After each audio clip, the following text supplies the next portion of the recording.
तो hello everyone, आज आम +3 second semester history honours major paper 4 selected 10टी 2 मार्किया क्वेश्चन विथ आंसर डिस्कस करवा जैकि आपको एग्जाम में बहुत हेल्प कर वीडियो को स्किप न करी शेष पर्यटन देखूँ एवं मो डिस्क्रिप्शन मोर मेजर पेपर 4 एवं मेजर पेपर 3 प्लेलिस्ट लिंक अच्छी वीडियो गुड़िक देखी नियंतु एवं व्हाट्सएप ग्रुप जॉइन हो जातु जहाँफल आपने पीडीएफ गुड़िक पाइपर।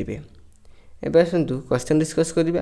तो प्रथम क्वेश्चन कौन आसना प्रथम त्रिव्यक्ति मेंट कौन ना जूलियस सीजर ख्रीष्टपूर्व 59 रोम तत्कालीन 2 जन प्रतिष्ठित नेता क्रासस और पम्पेक संपर्क स्थापन कर चुक्तिबद्ध करते। यही प्रथम चुक्ति त्रिवेदी मेंट नाम ख्यात अर्जन करथिला। परस्पर मध्य राजनैतिक सुविधा हासिल करने यह चुक्तिर लक्ष्य थिला। ए समय पम्पेंकर सहानुभूति लाभ करने जूलियस सीजर कौन कले ना कौशल क्रमे निजर झील किए थे ना जूलिया को पम्पेक विवाह करते। जूलियस सीजर कौन कले ना पम्पेक सांगर संबंधटी दृढ़ करने कौन कले ना निजर झील जूलिया पम्पेंकर विवाह कले। चुक्ति अनुसार कौन है ना पम्पे रोम अवस्थापन करेंगे, क्रासस पार्थेय अभियान जीवे एवं जूलियस सीजर गल प्रदेश जय स्थिर कले जय करने से स्थिर कले। यही त्रिव्यक्ति मेंट मध्य पम्पे थे जड़े उच्चकोटीर वीर और क्रासस थे जड़े धनाढ़ व्यक्ति। मात्र सेमाने किए होती पम्पे और क्रासस सेमाने जूलियस सीजर परी बुद्धिमान और चढ़ आसी नथिले। तेणु किए किए कथाटी बुझीगला ना क्रासस पम्पे जूलियस सीजर परी बुद्धिमान बा चढ़ आसी नथिले। क्वेश्चन बुझीगला। देन मु नेक्स्ट क्वेश्चन जी। नेक्स्ट क्वेश्चन कौन आसुची ना दास मान प्रकार भेद लेख। दैट इंपोर्टेंट क्वेश्चन आपंकर 5 मार्किया क्वेश्चन हो पार। ओके, दासंकर प्रकार भेद कौन ना रम्य दास मानकर श्रेणी विभाग कर प्रथम कौन ना निजस्व संपत्ति अधिकार थिबा दास वर्ग। द्वितीय कौन ना अन्यर काम उपर प्रभुत्व करथिबा दास वर्ग।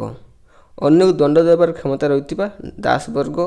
आईनगत अधिकार एवं कर्तव्य संपादन करथिबा दास वर्ग। पारिवारिक अधिकार एवं विशेष सुविधा प्राप्त दास वर्ग जो माने कि विवाह एवं उत्तराधिकार सूत्र संपत्ति ग्रहण कर पारे।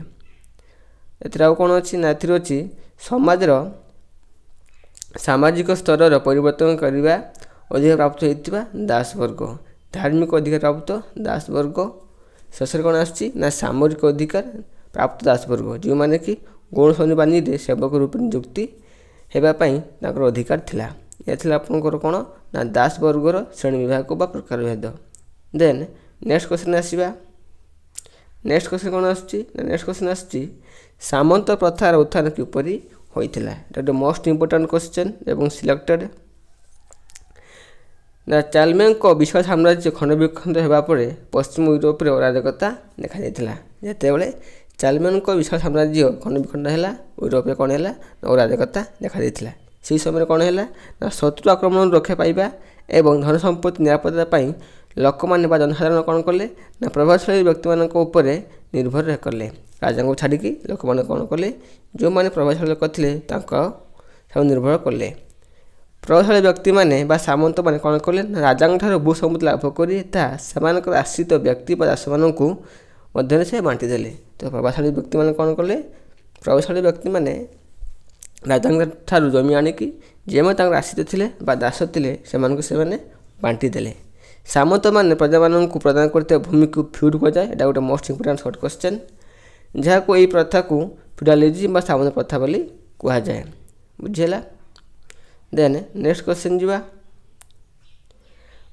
कृषिदास कौन कृषिदास कौन सरफेस कौन सामंतवाद प्रचलित समय नागरिक मानक 2 भाग में विभक्त कर सामंतवाद समय कौन होता ना लोक मानक नागरिक मानक 2 भाग में विभक्त कर गोटे हूँ कौन स्वाधीन आदिवासी आउ गोटे हूँ कृषिदास।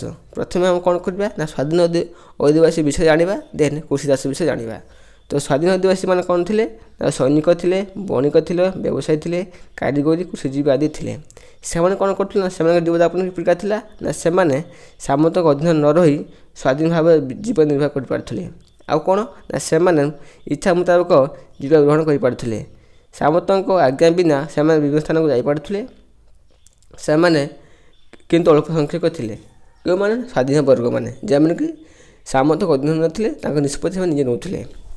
ସେମାନେ କିନ୍ତୁ ସଂଖ୍ୟା ତାଙ୍କର ବହୁତ କମ୍ ଥିଲା। ଦ୍ୱିତୀୟରେ କିଏ ଥିଲେ? ନା କୃଷିଦାସମାନେ ଥିଲେ। ସେମାନଙ୍କ ଜୀବନଯାପନ କିପରି ଥିଲା? ନା ସେମାନେ ୟୁରୋପର ଅଧିବାସୀମାନେ ଅଧିକାଂଶ କ'ଣ ଥିଲେ? ନା କୃଷିଦାସ ଥିଲେ।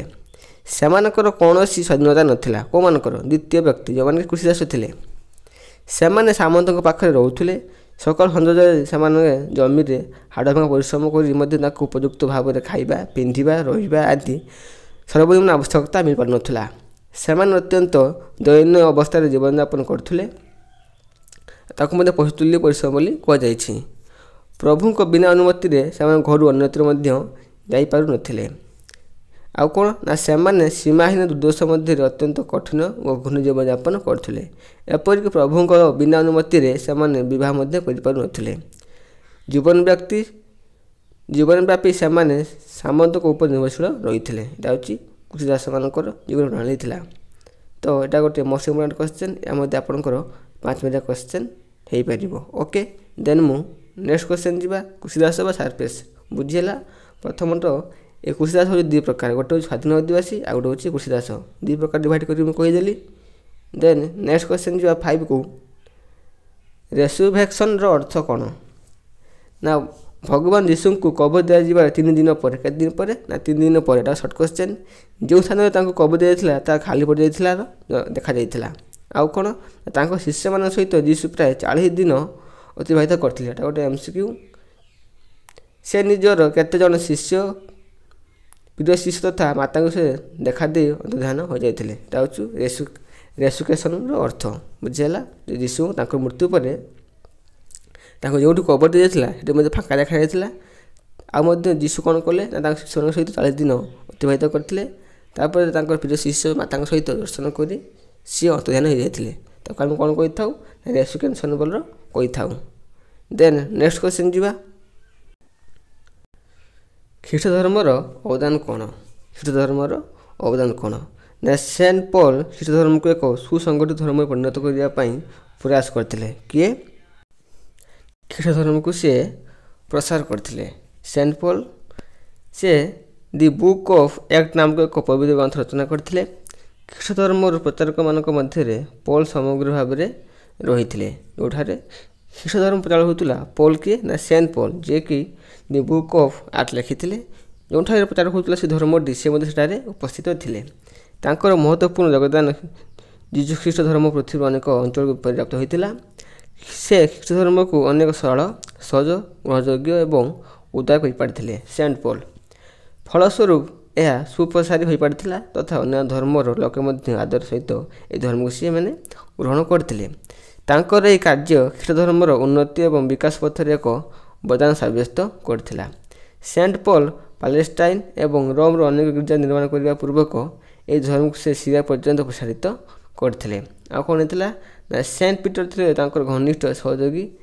ସେ ମଧ୍ୟ ଧର୍ମାନ୍ତର ପ୍ରଶାସନ ଦ୍ୱାରା ସେଣ୍ଟ ପଲ୍ଙ୍କୁ ଖ୍ରୀଷ୍ଟପୂର୍ବ 62 ଏବଂ ସେଣ୍ଟ ପିଟରଙ୍କୁ 67 ଫାଶୀ ମଧ୍ୟ ଦିଆଯାଇଥିଲା।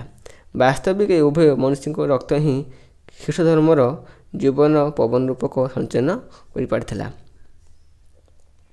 ଦେନ୍ ନେକ୍ସଟ କ୍ୱେଶ୍ଚନ୍ ଯିବା। କ୍ୱେଶ୍ଚନ୍ ନମ୍ବର 7କୁ ଯିବା। ଇସଲାମ ଧର୍ମର 5ଟି ମୁଖ୍ୟ ନୀତି କ'ଣ ଥିଲା? ନା ପ୍ରଥମ ନୀତି ଥିଲା କଲମା ପଠନ। ଆଲ୍ଲାହଙ୍କ ବ୍ୟତୀତ ଆଉ କେହି ଉପାସ୍ୟ ନୁହନ୍ତି, ଅହମ୍ମଦ ହିଁ ଆଲ୍ଲାହଙ୍କ ପ୍ରେରିତ ଦୂତ। ନେକ୍ସଟ କ'ଣ ଥିଲା ତାଙ୍କର? ନମାଜ ପଢ଼ିବା। ପ୍ରତ୍ୟେକ ମୁସଲମାନ ପ୍ରତ୍ୟେକ 5 ଥର ନମାଜ ବା ପ୍ରାର୍ଥନା କରିବା ଉଚିତ। ତୃତୀୟରେ କ'ଣ? ନା ରଜା ବା ଉପବାସ। ଇସଲାମ ଧର୍ମରେ ରଜମାନ ମାସରେ ରଜା ବାଧ୍ୟତାମୂଳକ ଅଟେ। ଆଉ କ'ଣ? ନା ହଜ୍ ବା ତୀର୍ଥଯାତ୍ରା। ଜୀବନରେ ଅନ୍ତତଃ ଥରେ ପ୍ରତ୍ୟେକ ମୁସଲମାନ ମକ୍କାକୁ ହଜ୍ ପାଇଁ ଯିବା ଉଚିତ। ଆଉ କ'ଣ? ନା ଜାକାତ ବା ଦାନ। ଏହା ମତଲବ କ'ଣ? ନା ପ୍ରତ୍ୟେକ ମୁସଲମାନ ତାଙ୍କର ଆୟର 1/10 ଧର୍ମ ପାଇଁ ଦାନ କରିବା ଉଚିତ। ଦେନ୍ ନେକ୍ସଟ କ୍ୱେଶ୍ଚନ୍ ଯିବା। କୋରାନ କ'ଣ? କୋରାନ କ'ଣ? ନା କୋରାନ ହେଉଛି ଇସଲାମ ଧର୍ମର ପବିତ୍ର ଗ୍ରନ୍ଥ। ଏଥିରେ 6240ଟି ଶ୍ଲୋକ ଅଛି। ସେ 14ଟି ଅଧ୍ୟାୟ ଓ 30ଟି ବିଭାଗ ମଧ୍ୟ ସ୍ଥାନ ପାଇଛି। ସବୁ ମୁସଲମାନ ମାନେ ବିଶ୍ୱାସ କରନ୍ତି ଯେ କୋରାନ ହେଉଛି ମହମ୍ମଦଙ୍କ ମୁଖ ନିଃସୃତ ବାଣୀ। ମହମ୍ମଦଙ୍କ ନୀତିଶିକ୍ଷା ଓ ଅଭିଜ୍ଞତା ଏହି ଗ୍ରନ୍ଥରେ ଲିପିବଦ୍ଧ ହୋଇଛି। ଇସଲାମ ଧର୍ମର ଅର୍ଥ ଈଶ୍ୱରଙ୍କ ନିକଟରେ ଆତ୍ମସମର୍ପଣ କରିବା।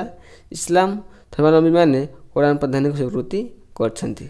ମହମ୍ମଦଙ୍କ ଶିଷ୍ୟମାନେ ତାଙ୍କ ନୀତିଶିକ୍ଷାଗୁଡ଼ିକ ଏହି ପବିତ୍ର କୋରାନରେ ଗ୍ରନ୍ଥଲିପିବଦ୍ଧ କରିଛନ୍ତି। ମହମ୍ମଦ ଏକ ସ୍ୱରବାଦ ପ୍ରଚାର କରିଥିଲେ। ସାର୍ବଜନୀନ ଭାତୃଭାବ ଉପରେ ଇସଲାମ ଧର୍ମ ପ୍ରତିଷ୍ଠିତ କୋରାନ। ଦେନ୍ ନେକ୍ସଟ କ୍ୱେଶ୍ଚନ୍ ଯିବା, କ୍ୱେଶ୍ଚନ୍ ନମ୍ବର 9କୁ ଆସିବା। ଏଥିରେ କ'ଣ ଦେଇଛି ନା କମିଟିଆ ଟ୍ରିବ୍ୟୁନାଟ କ'ଣ? କମିଟିଆ ଟ୍ରିବ୍ୟୁନାଟ କ'ଣ? ନା ପ୍ରକୃତ ଶାସନ କ୍ଷମତା ସିନେଟ ହାତରେ କେନ୍ଦ୍ରୀଭୂତ ଥିଲା। ହିଁ ଜଣେ ସାଧାରଣଙ୍କର ଅନେକ ଏକ ବ୍ୟବସ୍ଥାପିକା ସଭା ଥିଲା। ତା ପ୍ଲେବିଆନ ସଭା ବା କମିଟିଆ ଟ୍ରିବ୍ୟୁନାଟ ନାମ ପ୍ରସିଦ୍ଧ ଥିଲା। ପ୍ରଥମେ ସେହି ସଭା ଦ୍ୱାରା ପ୍ରଣୀତ ଆଇନ କେବଳ ପ୍ଲେବିଆନମାନଙ୍କ ପାଇଁ ପ୍ରଯୁଜ୍ୟ ଥିଲା, କିନ୍ତୁ ପରେ ସେମାନଙ୍କ ଆଇନ ସମ୍ଭ୍ରାନ୍ତମାନଙ୍କ ଉପରେ ମଧ୍ୟ ପ୍ରୟୋଗ କରାଯାଇଥିଲା। ସାଧାରଣ କମିଟିଆ ଟ୍ରିବ୍ୟୁନାଲକୁ ଏବଂ ଅନ୍ୟ କେତେକ କର୍ମଚାରୀମାନଙ୍କୁ ନିର୍ବାଚିତ କରୁଥିଲେ। ଜନସାଧାରଣଙ୍କ ସ୍ୱାର୍ଥ ବିରୋଧରେ କାର୍ଯ୍ୟ କରୁଥିବା ବ୍ୟକ୍ତିମାନେ ବିଚାର ସେହି ସାଧାରଣତଃ ସଭା ଦ୍ୱାରା ହୋଇଥିଲା। ନେକ୍ସଟ କ୍ୱେଶ୍ଚନ୍, ନାଇଟ୍ କ'ଣ? ନାଇଟ୍ କ'ଣ?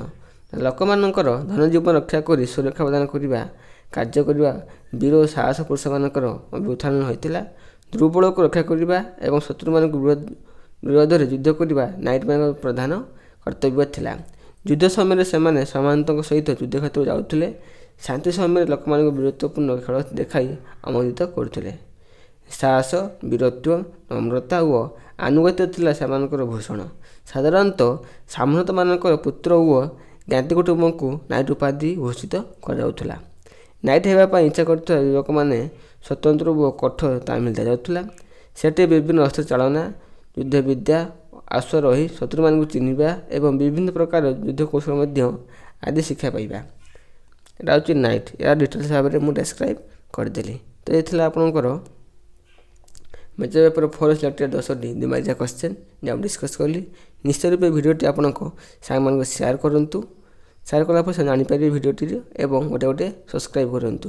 ଯାହାଫଳରେ ଯେଉଁ ନେକ୍ସଟ ଭିଡ଼ିଓ ମୁଁ ଅପଲୋଡ଼ କରିବି ଆପଣ ପ୍ରଥମେ ନୋଟିଫିକେସନ୍ ପାଇପାରିବେ ଏବଂ ଭିଡ଼ିଓ ଗୁଡ଼ିକ ଦେଖିପାରିବେ। Thank you.